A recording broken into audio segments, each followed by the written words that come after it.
Baba ji, Osho said in his last times, there is no God.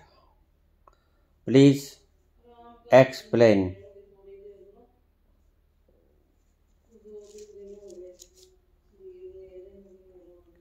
Osho ने अपने आखिरी वक्त में कहा कि परमात्मा नहीं है।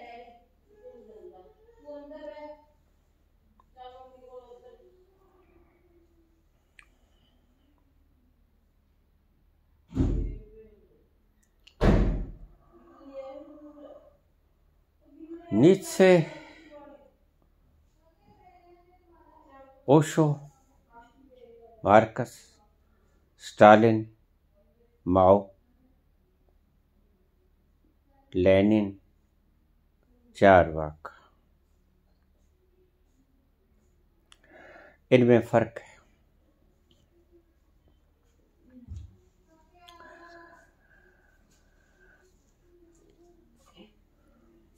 नीत्शे कहते हैं गॉड इज डेड, परमात्मा मर गया है। विदाउट एनी सर्च दे डिनाइड गॉड।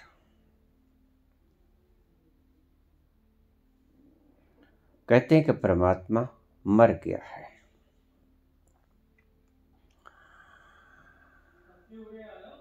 और आपको शायद पता होगा कि नीत्शे पागल खाने में मरा।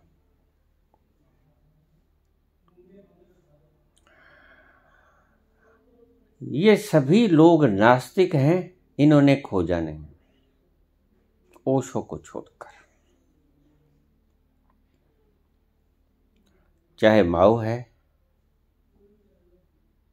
चाहे मार्कस है, लेनिन है, स्टालिन, चारवाक, नीत्शे, इन्होंने खोजा नहीं। ये बिना मेहनत किए, बिना सर्च किए रिजल्ट निकाले हैं कि ईश्वर नहीं है। कुछ कुछ कारणों से कोई समाज में समानता चाहता है। मार्कस कहता है कि मैं क्यों मानूं ऐसे परमात्मा को जो मुझे खाने को रोटी नहीं देता। अरे भाई, कसूर किसका? तुमने वितरण ठीक नहीं किया, परमात्मा का दोष इसमें क्या है? ये सभी अलग अलग बातें करते हैं। ज्यादातर ये लोग इसीलिए नहीं परमात्मा को इनकार करते कि परमात्मा नहीं है, इसीलिए इनकार करते हैं कि हमारी सामाजिक व्यवस्था, राजनीतिक व्यवस्था, धार्मिक व्यवस्था ठीक नहीं है। इसलिए ये लोग इनकार कर देते हैं कि परमात्मा है ही नहीं। नीत्शे को कुछ पता नहीं। नीत्शे ने भविष्यवाणी कर दी कि परमात्मा नहीं है, पता उसे कुछ है नहीं। और शायद आपको ना पता हो, नीत्शे प्रेमी था, तो थोड़ा सा देरी से पागल हुआ। अगर प्रेमी ना होता तो जल्दी पागल खाने चला जाता।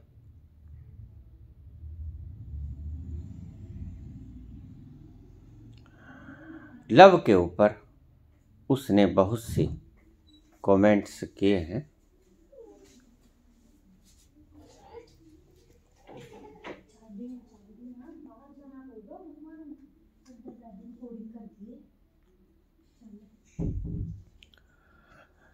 माओ हो,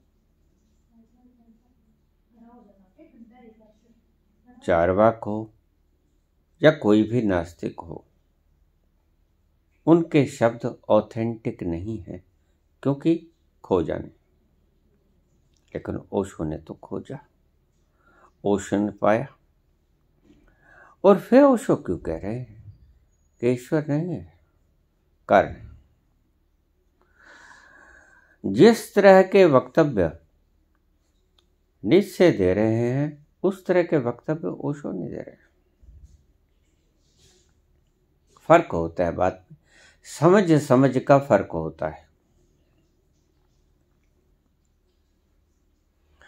बर्नार्ड शॉ के पास, बर्नार्ड शॉ बहुत समझदार व्यक्ति थे, इस सदी के समझदार पुरुषों में से एक। उसके पास एक सुंदर महिला चली गई, उसको अपनी सुंदरता पे बड़ा मान था। बर्नार्ड शॉ से बोली, बर्नार्ड तुम बहुत बुद्धिमान हो, गजब के बुद्धिमान हो,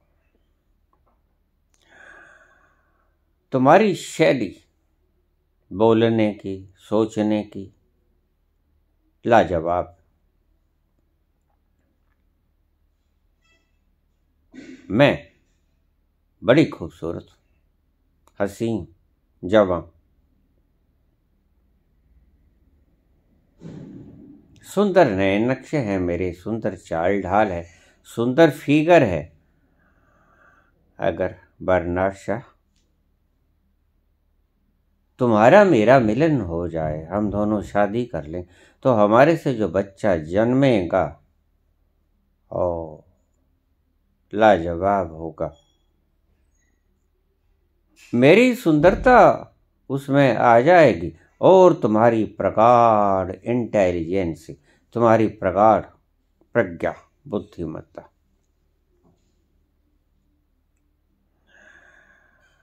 दुनिया का सर्वश्रेष्ठ बच्चा होगा वो।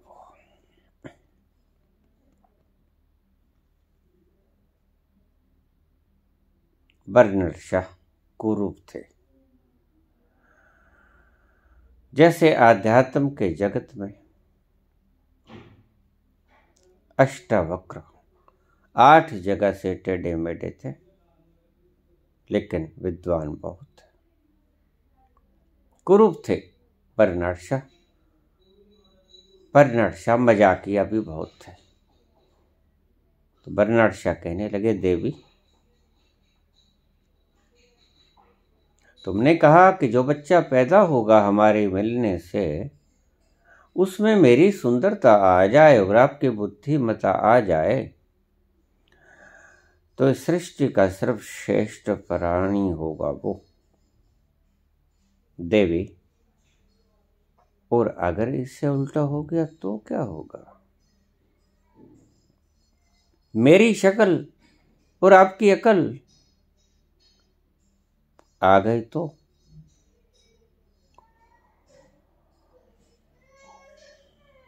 बड़ी पशेमान हुई लड़की। बात तो ठीक है, नीत्शे अपने ढंग से बात कहते हैं।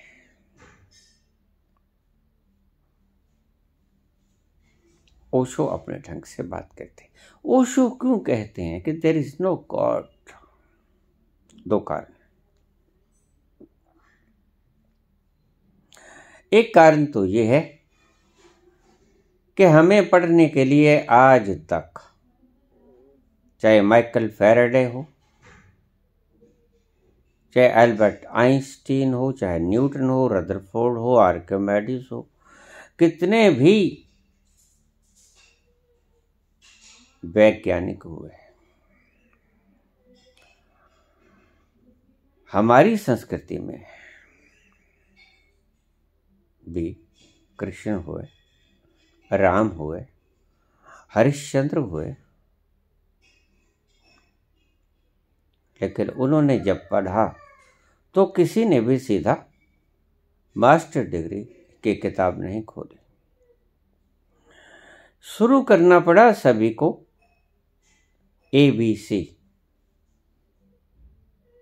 ए आ ई ई, क ख ग, ऊड़ा आड़ा ईड़ी, सभी को शुरू यहीं से करना पड़ा। सभी शुरू यहीं से करते हैं। वो चाहे एल्बर्ट आइंस्टीन हो, चाहे स्टीव हॉकिंस हो, चाहे चर्क हो, चाहे सुश्रुत हो, चाहे वात्स्यायन हो, उनको शुरू करना पड़ता है क ख ग से। मुश्किल तब पेश आती है जब क ख ग से आदमी चिपट जाता है और अपना कायदा छोड़ने को राजी ही नहीं होता, तब बड़ी मुश्किल खड़ी होती है। और उसी कायदे को बार बार पढ़ता है, पहली में भी, दूसरी में भी, तीसरी में भी, 16 सालों तक, 18 सालों तक जिंदगी भर उसी कायदे को पढ़ता रहता है और मान लेता है कि मैं ज्ञानी होगा, क्योंकि 20 साल पढ़ने से आदमी पीएचडी कर जाता है। अंधभक्त सभी इस तरह के तोते हैं। एक कायदा क्या ले लिया, फिर ये ज्ञानी हो गए। अभी कुछ देर पहले मेरे पास कमेंट आया,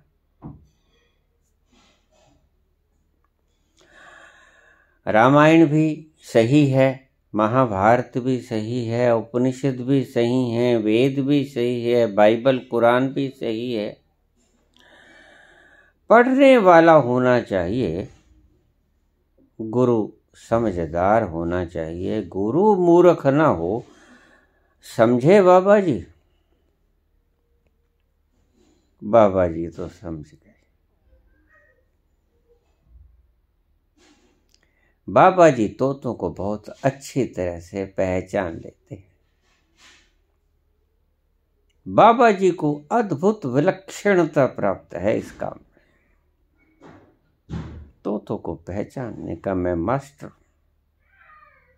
पहचान गया। मुझे पता है रामायण कायदा है, गीता कायदा है, ये सभी कायदे हैं। कायदा मैं क्यों कहता हूं? कायदा मैं इस तरह कहता हूं कि जब तक आप कागजों में उलझे रहोगे तब तक आप स्वयं तक ना पहुंच पाओगे। कायदे थे सिर्फ मैप्स, ये चित्र हैं, मानचित्र हैं, ये सिर्फ रास्ते दिखाने के लिए हैं। लेकिन रास्तों को ही अपनी छाती से लगाए घूमोगे तो विद्वान हो पाओगे, पहुंच पाओगे जहां पहुंचना है। चाहे 20 साल भटको, चाहे 20,000 साल भटको,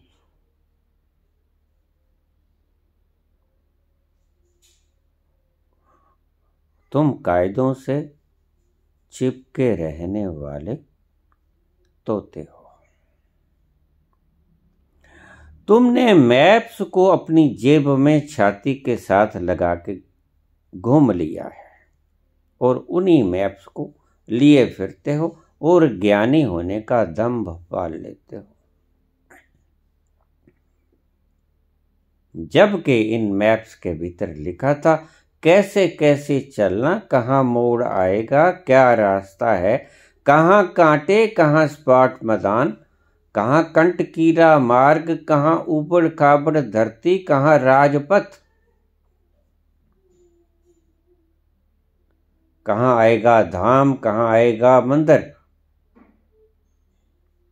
कहाँ आएगा वन, कहाँ आएगा उपवन, सारा मैप। लेकिन तुम इस कायदों को अपने गले से लगाए फिरते हो, इस मैप को ना पहुंचो हो, ना पहुंचोगे, ना पहुंचे हो। कभी कोई नहीं पहुंचा है जिसने भी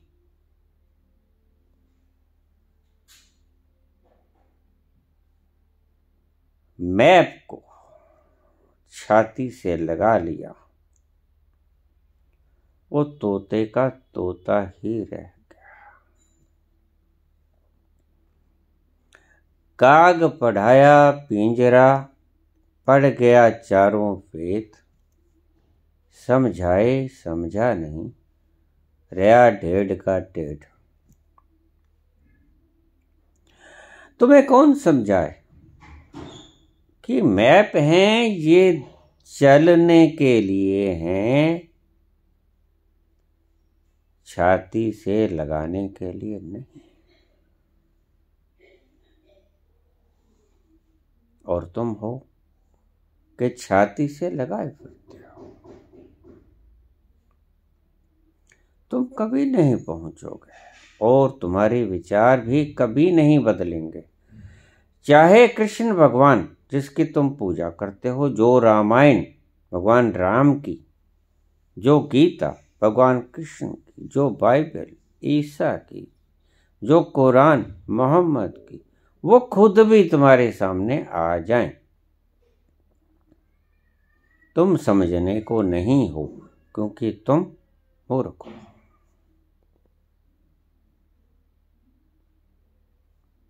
तुम्हें कायदे दिए गए थे ताकि तुम कायदों को पढ़ के इन अक्षरों को जोड़ना सीख जाओ और पढ़ना सीख जाओ। तुम अभी आ बा सा का ऊपर ही पड़े हो। इसीलिए मैं भविष्यवाणी करता हूं कि जब तक तुम इन मैप्स को अपनी छाती से चिपकाए फिरोगे, तब तक तुम्हारे पल्ले कुछ पढ़ने को नहीं है। इसी तरह संत आते रहेंगे, जाते रहेंगे, और इसी तरह तुम कमेंट कसते रहोगे। तुम्हारा कोई इलाज किसी के पास नहीं है, भगवान के पास भी नहीं है।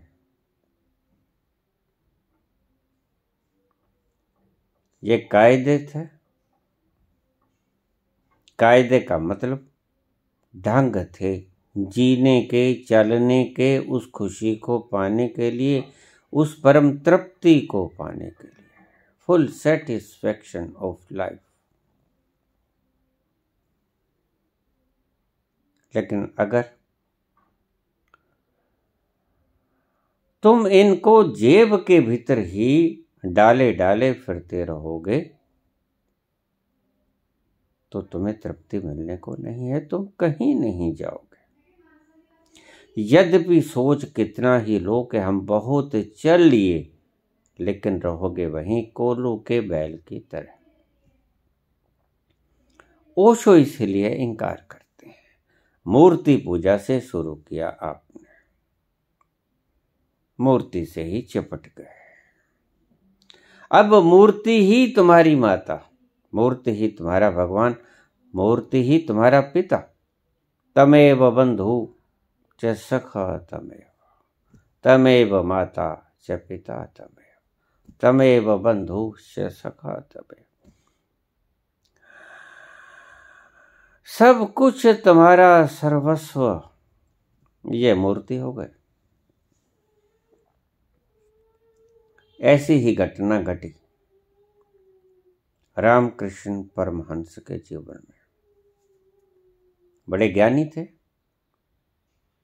रामकृष्ण परमहंस से ज्यादा ज्ञानी और कौन होगा जो कहता है कि जो राम और जो कृष्ण दोनों को मिला के जो बनता है वो रामकृष्ण।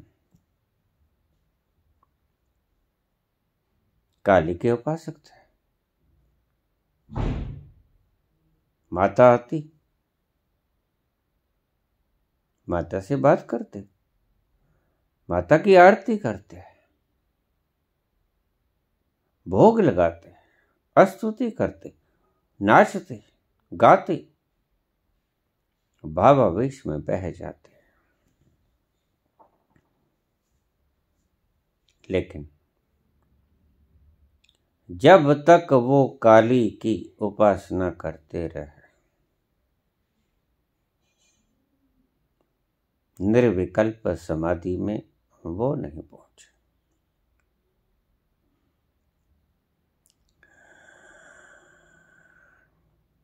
सविकल्प समाधि में ही रहे, वो निर्विकल्प में जा ही ना सके।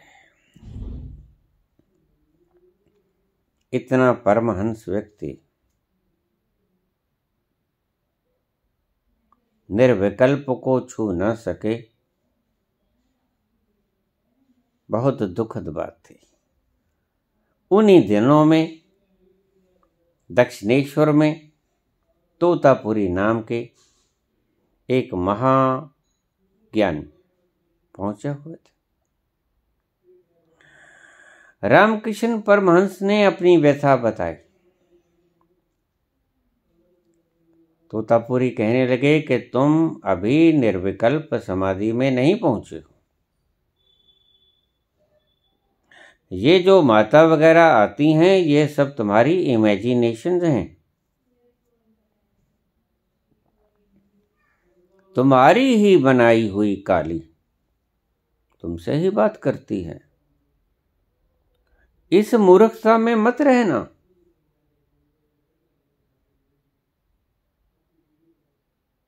कि तुम्हारे काली नाम की देवी सिद्ध हो गई है, ऐसा कुछ नहीं,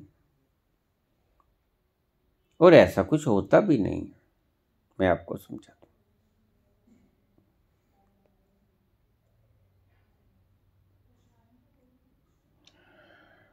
तो क्या करना होगा मुझे? उसके लिए तुम्हें काली को मारना होगा। कपे, रामकृष्ण कपे। माता को मारूं मैं? आज तक जिसकी पूजा की, प्रार्थना की, सब कुछ उसकी कृपा से पाया, उसको मार दूं? हाँ। तोतापुरी बोले। अद्वैतवादी थे तोतापुरी, वेदांत के। हाँ, तुम्हें काली को मारना पड़ेगा।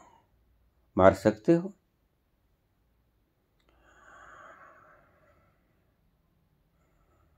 रामकृष्ण सोचते रहे। कुछ था जो निर्विकल्प समाधि के बीच में आड़े आता था। सविकल्प तक तो पहुंच चुके थे, निर्विकल्प तक अब तक न जा पाए थे। और अगर निर्विकल्प तक चले जाते तो भाव समाधि तक सीमित ना रहते। लोग समझते कि भाव समाधि में ये चले गए। अगर उनको चलते हुओं को रास्ते में कोई कह देता राम, बस वो गिर पड़ते। ऐसी अश्रु धारा बहती उनके भीतर से, और दिल ऐसा खुशी से लहरा उठता, भावुक होके गिर पड़ते। राम, भावावेश की समाधि, लेकिन सविकल्प समाधि थी। भाव से युक्त समाधि निर्विकल्प समाधि नहीं होती। समझे बैठे थे कि मैं पहुंच गया, पहुंचे नहीं थे। उसका छोर नहीं छुआ था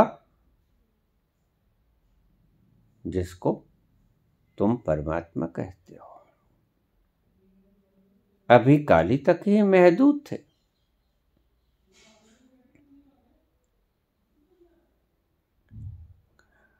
जैसा मैं कहूंगा वैसा करना पड़ेगा, तुम्हें निर्विकल्प समाधि मिल जाएगी।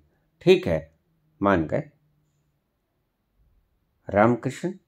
रामकृष्ण बैठ गए, सामने तोतापुरी बैठ गए। तोतापुरी ने सारी बात समझाई कि तुमने आवाहन करना काली का, जब काली आ जाए तो तलवार उठाना और उसका गला काट देना, मार देना उसको। हैं? किसी तरह राजी हुए, बैठ गए, आंखें बंद की। तोतापुरी बोलना शुरू किए। अपने भीतर उतरे, काली पे आ गए। अब क्या दिख रहा है? काली माता। उठाओ तलवार और इसका सिर धड़ से अलग कर दो। रामकृष्ण तो कांपे, झटका लगा, बाहर आ गए। नहीं, मुझसे नहीं होगा, मैं ऐसा नहीं कर पाऊंगा। ठीक है। 4-5 दिन तोतापुरी रुके। रोज बैठ जाते, जब कहते काली को तलवार मारने की बात, बाहर आ जाते धुड़धुड़ा के। काली का गला न काट सके। मां को कैसे मारूं? मां को मारने के बिना निर्विकल्प नहीं मिलता। बहुत मुश्किल में पड़े तोतापुरी। एक दिन बोले रामकृष्ण से, कल मैं चला जाऊंगा, अगर तुम आज भी साधना के दौरान तुमने काली का शीश न काटा तो कल मैं चला जाऊंगा। बस आज की मेरी कक्षा आखिरी कक्षा होगी, तो मैं पहुंचाने के लिए पहुंच सकते हो तो आज मौका है, कल मैं चला जाऊंगा। बड़ी मुश्किल से बैठे, पहुंचना चाहते थे निर्विकल्प में। पता उन्हें भी था कि मैं सविकल्प में हूं, तो मैं कैसे करूं? तो रामकृष्ण से बोले तोतापुरी कि जिस वक्त काली आएगी, मैं तुम्हारे माथे के ऊपर एक कंच पड़ा था पास में, कंच से छेद दूंगा तुम्हारा माथा, और इधर मैं छेदूंगा, उधर तुम तलवार उठाना और काली की गर्दन काट देना।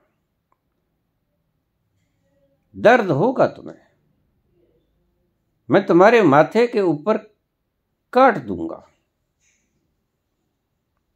कंच चबो दूंगा, कंच से काट दूंगा, खून निकलेगा, दर्द होगा, और तुम तत्क्षण तलवार उठा और काट देना काली को। आज आखिरी दिन है, अगर न किया तो मैं चला जाऊंगा कल को। पूरे दृढ़ संकल्प के साथ रामकृष्ण बैठे। चलाते गए तोतापुरी। आखिर में पूछा, अब क्या दिख रहा है? कहता, माता आ गई काली। तो उसने कंच का टुकड़ा उठाया और माथे के ऊपर लगाया और माथा काट दिया। लहूलुहान दर्द हुआ रामकृष्ण के, और रामकृष्ण ने उसने कहा तोतापुरी ने, उठाओ तलवार और काट दो इस काली को। आखिरी बाधा थी काली।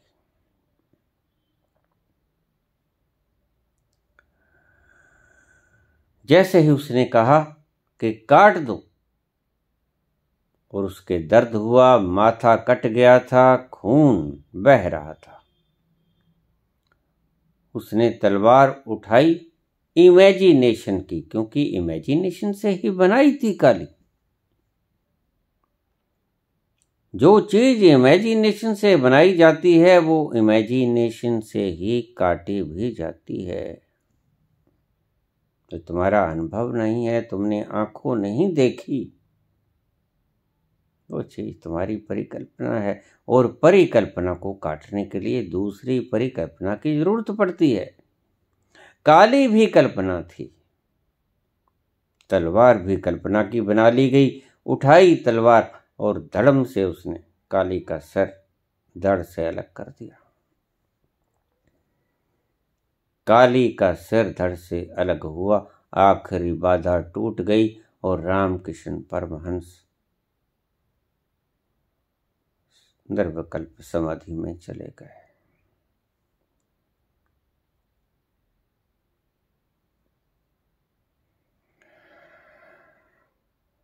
बेहोश मदहोश हफ्तों पड़े रहे। आखिरी बाधा टूट गई।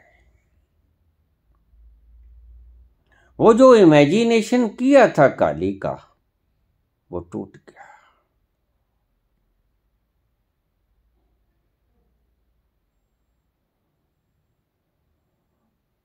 निर्विकल्प समाधि मिल गई।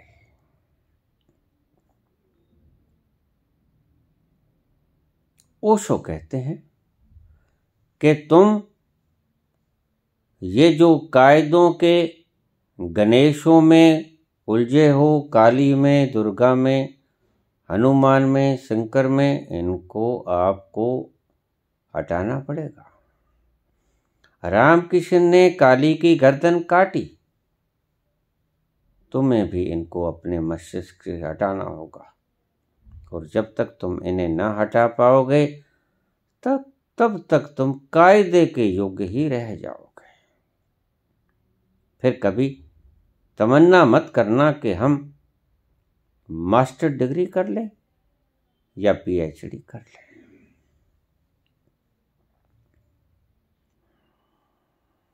तुम कायदा ही चिपकाए रहना, तुम कायदा ही चिपकाए रहोगे। अगर इस तरह चले, तुम्हारी आंखों के आगे कितने बुद्ध आए, कितने चले गए। तुम आज भी इस संसार में अपने कायदे को छाती से घूमे फिरते हो, छाती से लगाए, जाते कहीं नहीं। आपके पास हर बात का जवाब है, लेकिन सिर्फ जवाब है, देखा तुमने कुछ भी नहीं। ये कायदा ही तुम्हारी जिंदगी, ये कायदा ही तुम्हारी जान है। ओशो ये कहते हैं कि ईश्वर नहीं है। ये जो तुम 1000 हाथ वाली परमात्मा बना देते हो, ऐसा कोई परमात्मा नहीं। ओशो इस तरह से परमात्मा को इनकार करते हैं। पहला कारण यह है। नीचे उस तरह से परमात्मा को इनकार करते हैं। सामाजिक व्यवस्था गलत है, राजनीतिक व्यवस्था गलत है, धार्मिक व्यवस्था गलत है। उनके ये कारण है, ओशो का ये कारण नहीं। ओशो का कारण कुछ और है। ओशो का कारण है कि इन कायदों से चिपटे हुए हो। ये 1000 हाथ वाले ये परमात्मा नहीं है, ये ईश्वर नहीं है, ये तुम्हारे कायदे हैं, ये तुम्हारे मैप्स हैं, इनको फाड़ दो। जीवंत गुरु को मैप बना लो, वो जो रास्ता दिखाए उसके ऊपर चलो। लेकिन तुम्हारा क्या होगा? जिसने अपने बगल के भीतर रामायण दबा रखी है, जिसने अपने बगल के भीतर गीता दबा रखी है, चले कभी है नहीं। सिर के ऊपर रख लो, बगल में मत दबाओ। कुछ होने को नहीं है जब तक चलोगे नहीं। पानी पानी कहने से प्यास नहीं बुझती, रोटी रोटी कहने से भूख नहीं मिटती, दूध दूध कहने से बल नहीं आता, घी घी कहने से बल नहीं आता।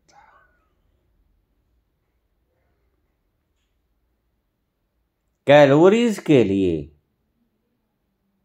कैलोरीज का अन्न लेना पड़ेगा।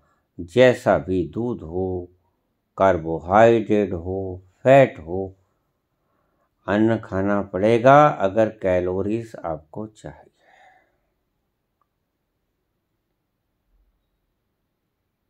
ओशो इसलिए इनकार करते हैं ईश्वर को। जो ईश्वर हम धारणा बनाए बैठे हैं, जैसे रामकृष्ण ने काली की धारणा परमात्मा के स्वरूप में कर ली थी और गलत थी, क्योंकि नंगी आंखों से देखा गया सत्य तो सत्य होता है और प्रक्षेपण किया गया सत्य सत्य नहीं होता। जैसे पर्दे के ऊपर चलती हुई फिल्म तुम्हें फिल्म दिखती है, कोई रोता है, कोई हंसता है, कोई कटता है, कोई मरता है, लेकिन वो सिर्फ धूप छाया का खेल होता है जो पीछे से आ रहा होता है। प्रकाश के रंग बिखर जाते हैं शुभ्र श्वेत पर्दे के ऊपर और तुम उन्हें सत्य समझ लेते हो। वो सत्य है नहीं। ओशो ये कहते हैं वो सत्य नहीं। उनको ये आंखें खोल के देखना पड़ेगा, पीछे का प्रोजेक्टर बंद करना पड़ेगा जो कि तरंगों को बिखेरना बंद कर दे और वो सामने लगा शुभ्र श्वेत स्क्रीन खाली हो जाए, साफ। जब तक तुम उस स्क्रीन को खाली नहीं देखते तब तक तुम्हारा भ्रम नहीं मिटता कि ये एक फिल्म थी, ये सत्य नहीं था, ये मात्र रंगदार रेस थी जो पीछे से आ रही थी। ये ड्रामा था, खेल था, सत्य नहीं था। पहला कारण ये है ओशो के इनकार करने का। दूसरा कारण भी है। दूसरा कारण ये है कि जब तुम अपने भीतर जाओगे किसी भी रास्ते से, नाद को सुनते सुनते सुनते सुनते तुम अपने गंतव्य पे पहुंच जाओगे जहां के वो अपनी आवाज को, मधुर आवाज को बिखेर रहा है। ओ आप लिपट जाओगे, आप चिपट जाओगे, उस ओंकार में लीन हो जाओगे। तब तुम्हें अनुभूति होगी अहम ब्रह्मस्मि, मैं परमात्मा हूं, तत्वमसि, एम आत्मा ब्रह्म, अनल हक, मैं ही परमात्मा हूं, आई एम द गॉड। जब तुम ही परमात्मा हो तो कोई दूसरा परमात्मा कैसे हो सकता है? यही धारणा है ओशो। जब तुम परमात्मा हो और किसी संत पुरुष ने अपने अनुभव से अपने आप को खुदा, खुद को खुदा जान लिया,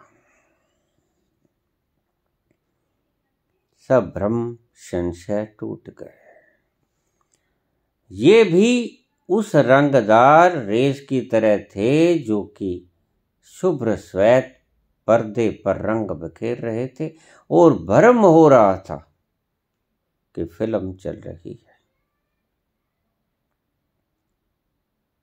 कोई दूसरा परमात्मा नहीं।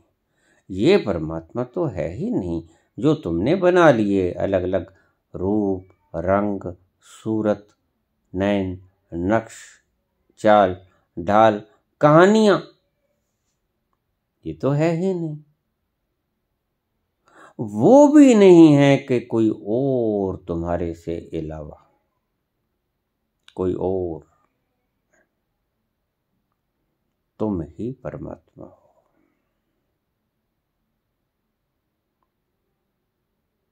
तुम खुद खुदा हो और जब तुम खुद खुदा हो, दो खुदा तो हो नहीं सकते कि तुम भी खुदा हो और कोई और भी खुदा हो। तुम्हारा खुदा खुद और हो कोई, दो खुदा नहीं होते।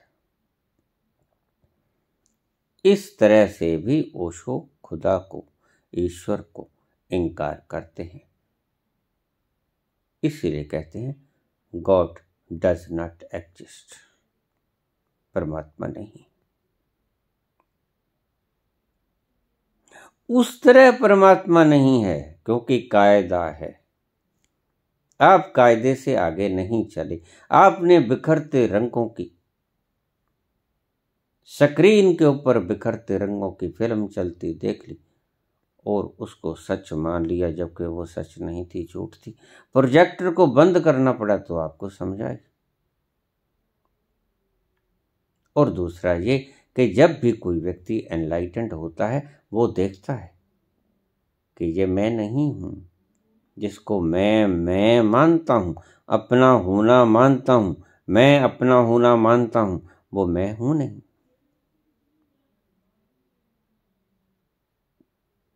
मैं खुद खुदा हूं, अहम ब्रह्मस्मि। ये दो कारणों से ओशो ईश्वर को इनकार करते हैं। नीचे के ढंग से नहीं कि ईश्वर है ही नहीं, ईश्वर मर गया है। उसका कारण कोई और, उसका कारण नास्तिकता, ओशो का कारण आस्तिकता। देखिए, आस्तिक व्यक्ति ईश्वर को इनकार कर रहा है, मजे की बात है। नास्तिक व्यक्ति नीचे भी ईश्वर को इनकार करता है। आस्तिक जिसने परम सत्य को उपलब्ध कर लिया, वो भी ईश्वर को इनकार कर रहा है।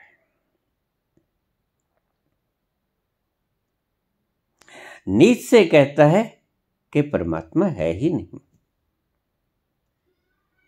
है ही नहीं। ओशो कहता है कि मैं ही परमात्मा हूं, मैं ही भगवान हूं, मैं खुद खुदा हूं, इसलिए दूसरा कोई परमात्मा नहीं। ये है व्याख्या जिस ढंग से ओशो ईश्वर को इनकार करते हैं। धन्यवाद।